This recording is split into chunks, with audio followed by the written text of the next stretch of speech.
course, the Raphael Munava-led task force will finish collecting views from the public on the 18th of November. Well, I'd indicated that we have Sister Fridah Adongo, an educationist and also a principal. I want to thank you for coming through.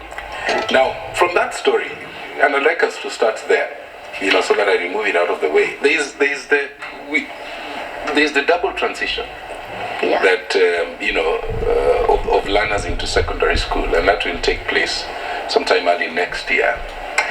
And I want you to start us off, because this is something that I can relate with. When I, going into college as a very young, I was very, very young, and I was put together with people who were a lot older than me. Some of them were 25, 30, and I was only 16. And I'm wondering, how do you take young learners who are in the majority and put them together with seniors? And yet they are still at a stage where perhaps they still need, parental care. So how do we bring them together? What are you seeing as you have the vantage position of being a principal? Yes. What do you see? Thank you, Mr. Boya. Maybe before I answer your question, I'd like to say something small about myself. Just introduce myself and maybe say where I come from and what I do. Well, thank you. I'm Sister Fridah, as you've heard from Mr. Mboya. I am a principal at St. Ronan School. St. Ronan School is actually located along Bogani East Road at Karen, opposite the Catholic University of Eastern Africa. A lot of fresh air there. Yeah, sure. It's very fresh, and so you are welcome there one day. So at St. Ronan, we actually have a mixed boarding school where we have boys and girls, and we have the high school side, that is the secondary side, and the primary side. So at the secondary side, I must say they are privileged to have the boarding facilities, and they are also free to choose whether they can be boarders or day scholars. Day scholars, okay. But for the boys, they are purely day scholars. Okay. They are actually picked in the morning and dropped in the evening because we have adequate transport system. Good. And I must thank the director for that, ensuring that we have all it takes. Okay. Yes. So you have both primary and secondary schools? Yeah, sure. We have both primary and secondary school. So tell me, in regard to what we're expecting as the country transitions into secondary next year, you are best placed, therefore, to tell me whether that will be a strain on the younger learners, pulling them together with the older ones. Yeah, thank you. I think there is a challenge there, because looking at the JESS, that is the junior secondary school, if they're actually mingled or they're mixed with the high school, the seniors, that is the high school students, there is a challenge there actually.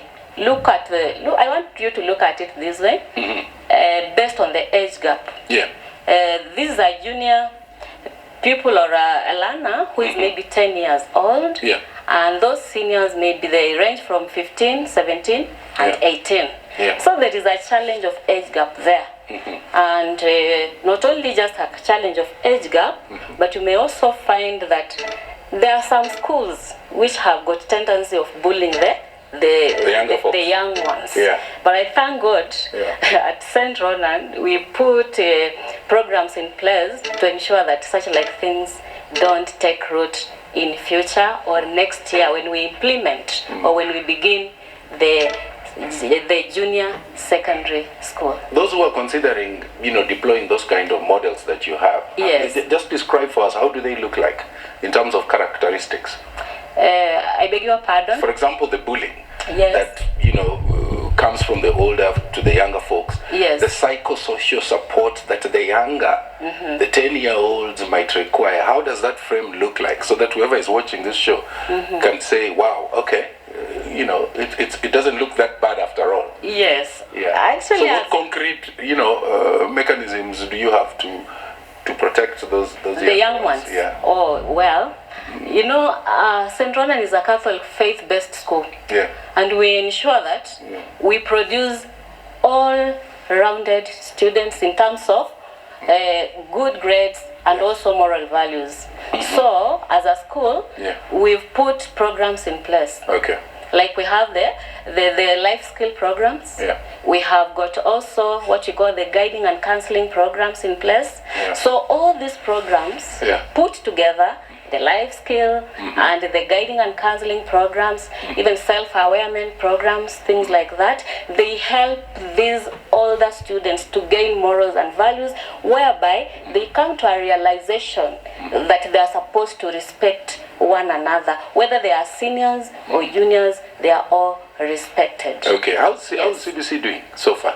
Yeah, CBC is doing well at St. Ronan's. Yeah. Specifically, if I may say, because I'm from there. Yeah. CBC is doing wonderful. Yeah. And I must thank our director again, together with our manager and the entire St. Ronan fraternity administration team involved, because we have ensured that we have put in place all it entails for us to be able to actually to carry on with the CBC comfortably. Allow me to talk about maybe a few things that we have put in place to ensure that CBC is actually carried on smoothly at St. Ronan. And then give me, you know, examples. Yeah. Which then can speak to those successes that you're talking about. Exactly. First of all, I'd like to talk about the infrastructures in our school. We've put a lot in terms of infrastructures to ensure that we have spacious classrooms, for example, well ventilated, well lit, and in fact very clean and smart. Apart from just the classrooms, we also have ensured that we have well equipped libraries where our learners can go have their private studies. We also have well equipped home science rooms. We also have the creative art rooms. Apart from the creative art rooms, we also have foreign language rooms, and we also have home science, just to mention but a few.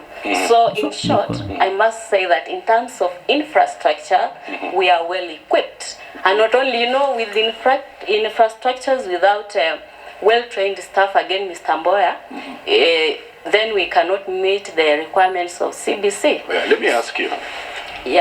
Before it slips my mind. Yeah, sure. Listening to you, I get a sense that, you know, you have your all systems go. Yeah. But you realize that we have schools in far-flung places that may not have, you know, those kind of facilities. Yes. And I'm also aware that somewhere in our constitution, you know, there is the question of right to access to education. Yeah, sure. So that if a system is being rolled out, then it has to be all encompassing. Yeah.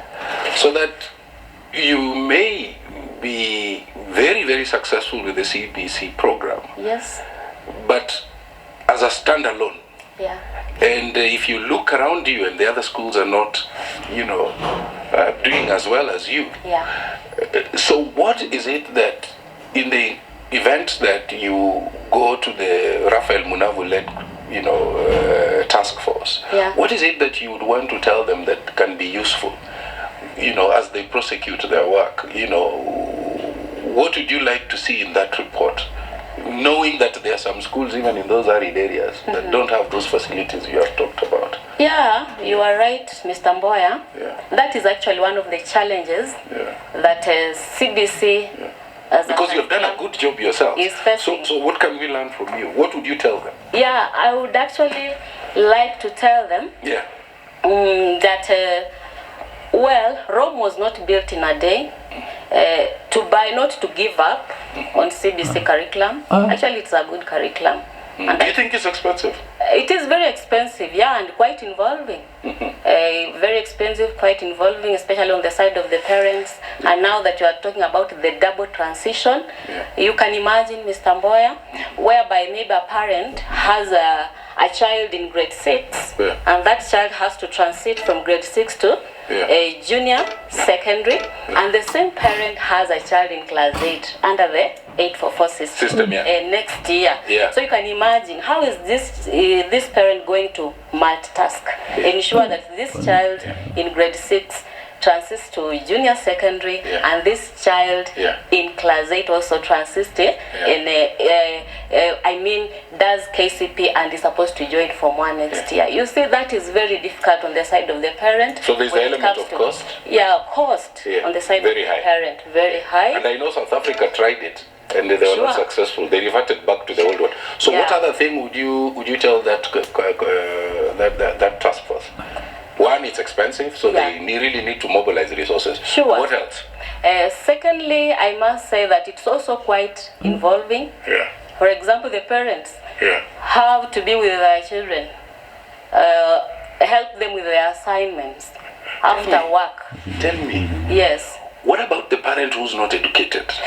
I was just coming to that, Mr. Mboya. You know, that is also another challenge. You find that these learners are given assignment to go home, do it, and then bring it back. But sometimes when they go home, maybe their guardian or parents are illiterate. Some even stay with their grandmothers or grandfathers who even don't know how to read and write. But they have to help them with their assignments. So at the end of the day, you find it is a challenge. A learner will go back to school the following day with an incomplete assignment. So I feel that maybe the government, we call upon the government to actually modify or review the CBC on some of those requirements. What about the teachers? Do you think they're adequately trained to ensure that CBC flows all the way to the finishing line without any hiccups? Is it adequate? Because I ask you that because I realize that in those countries where CBC has succeeded, Finland, for example, or Singapore, the basic minimum requirement for a teacher in the CBC system is a master's. So it's against that background that I'm asking. Have we adequately prepared our teachers to, Well, I must begin by actually saying what we've done in my school at St. Ronan before I can embark on other schools, maybe countrywide. They have masters. In our school, most teachers are well trained. They have actually attended the in-service training. And they are up to the task. They are well trained, and actually you can see it from my learners. When you come there, they are very active. They are very creative. In fact, for example, like a grade 4 pupil last week came up with a very nice flower that he had made from the psychomotor ability of creativity, made it and then brought it in my office and was asking me, Principal, can you buy this to support me in this and that? Oh, really? Yeah, and then I bought it. And so you see, that creativity, those are the things we are talking about. Let me ask you. What are the pillars of this competency? Because CBC, the C stands for competency. So what are the competencies that are at the center of CBC? I know creativity, creative thinking is one of it. Creativity. We have what we call creative thinking. We have actually what we call the cognitive part of it, where the learner uses the thinking ability. There is also imagination. Just to mention but a few. But communication, for example. Because we have noticed even high self-esteem. Some of the learners they learn how to develop that high self-esteem, and that is very good. It's very good because you find some students are A students, but when it comes to articulating issues, then there is a bit of a challenge there. And now that is where we say that CBC is very good because it involves the whole of a learner. When we talk about quality education, Mr. Mboya, quality education. This is now where you find a learner. This learner is trained, or the teachers are able to give a education that caters for the whole of a child. Okay. You have been naming some of the competencies. Yeah. So it actually caters for the wholeness of a child, okay. Based on the cognitive aspect of a child, yeah. social aspect of a child, yeah. emotion aspect of a child, actually not basing on the side of where the learner comes from. Is problem solving one of those pillars? Problem solving is one of them, you are right. Extremely key. Yeah. Extremely key. Yes. So as we wind down, because I'm being asked to finish. Okay.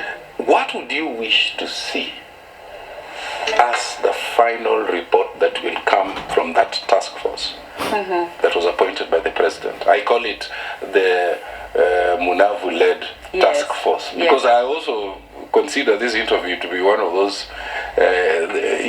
ways of getting information to that task force. All right. Yeah. The final or end results that I would like to see from that task force, Mr. Mboya, one is that let us all buy CBC. Okay. Let us all buy it, because it is a very nice curriculum. Yeah. But let the government also try and moderate it. Yeah. Review some of the things that are in CBC that some parents find them at all order to fulfill. Okay. For example, the requirements when it comes to the teaching, learning materials that some parents are supposed to buy to their students, they are not able, so that they can review. And in the end, all parents, whether they are from the low class, or the middle class, or higher class, they are all equal, and they can be accommodated comfortably. Thank you very much. I think that's a good place to leave it. Yes. There's still a lot of work to be done. It's work in progress, smoothing the rough edges. So I want to thank you so much, Sister Fridah Adongo, for coming through. Thank you for watching Prime Edition. On behalf of our dedicated Prime Edition team, I want to thank you. My name is Tom Boyer. Good night.